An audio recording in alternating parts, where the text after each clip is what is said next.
Have you ever woken up and felt nothing? No fire, no hunger, no vision. You're breathing, but you're not alive. That's not the end of you. That's the beginning of your resurrection. There comes a moment in every person's life when the light feels dim, when prayer feels dry, when purpose feels distant. When you look in the mirror and wonder, where did the fire go? You feel spiritually dead. But let me tell you something with confidence and clarity. Spiritual death is not a burial, it's a breaking point before a breakthrough. The Bible says in Ezekiel 37, the prophet stood in a valley full of dry bones. Not wounded bones, not sick bones, dry bones, dead for a long time. And God asked him, Son of man, can these bones live? That question is for you today.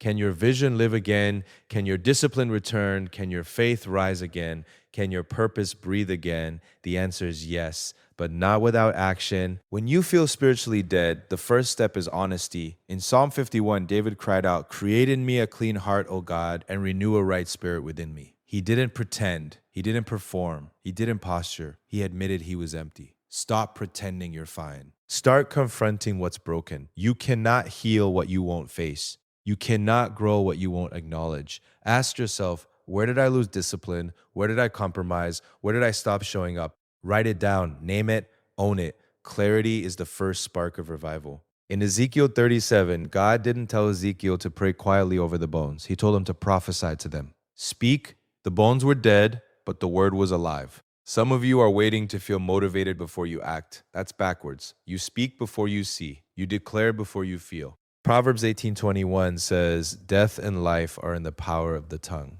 If you constantly say, I'm stuck, I'll never change. This is just who I am. You are reinforcing the grave. Change your language immediately. Starting today, say, I am rebuilding. Say, God is restoring me. Say, I am disciplined. Say, I am becoming stronger. Even if your emotions disagree, your words train your mind. Your mind directs your actions. Your actions shape your future. Let's be honest, spiritual death often follows neglected discipline. You stop praying consistently. You stop protecting your mind. You let comfort replace calling, and slowly the fire faded. 2 Timothy 1:7 says, For God has not given us a spirit of fear, but of power, love, and a sound mind. A sound mind means self-control, structure, order. Revival is not just emotional, it's structured. Rebuild your spiritual routine immediately. Here's a simple reset you can apply tomorrow morning. Wake up 30 minutes earlier, not to scroll, but to sit, breathe, and pray. Read one chapter daily. Start with Proverbs and build wisdom. Journal one commitment per day, one habit you will execute no matter how you feel. Small obedience builds spiritual muscle. You don't need a dramatic encounter. You need consistent alignment. You think you're spiritually dead. What if you're spiritually planted? Seeds look buried before they bloom. James 1:2-4 says, Consider it pure joy whenever you face trials, because the testing of your faith produces perseverance. Testing produces strength. Pressure produces growth. When everything feels silent, God may be strengthening your roots. Don't run from discomfort. Use it. Ask yourself, what is this season teaching me? What weakness is being exposed? What character is being built? Growth is uncomfortable because transformation is happening. Sometimes spiritual death comes because life changed and you didn't. New responsibilities, new environment, new season, but you kept old habits. Isaiah 43:19 says, See, I am doing a new thing. Now it springs up. Do you not perceive it? God moves forward. Purpose evolves. You must adapt.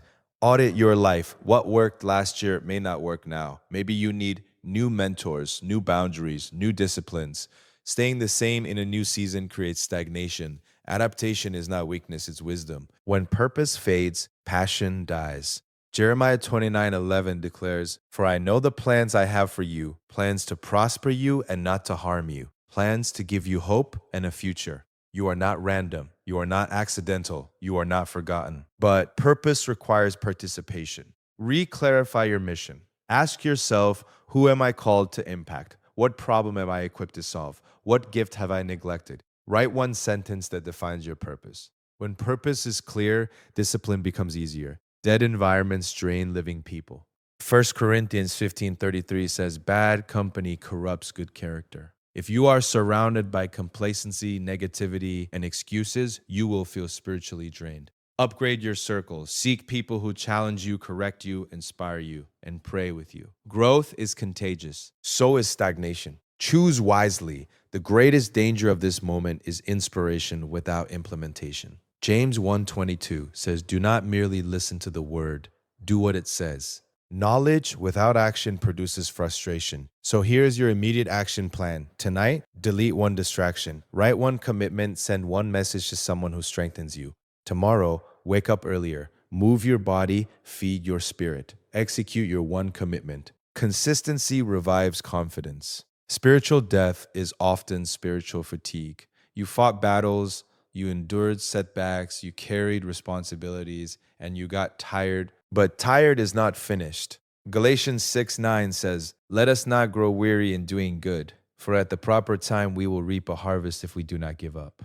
If you do not give up, that is the condition. Not if it's easy, not if everyone supports you. If you do not give up, listen carefully. You are not too far gone. You are not too late. You are not too broken. The same God who raised dry bones, the same God who called Jeremiah is calling you to rise, but he will not force you. Revival requires response. So stand up in your life, rebuild your discipline, reclaim your mornings, guard your mind, speak life daily, surround yourself with strength, adapt boldly, move with purpose. Don't wait for fire, create friction. Don't wait to feel alive.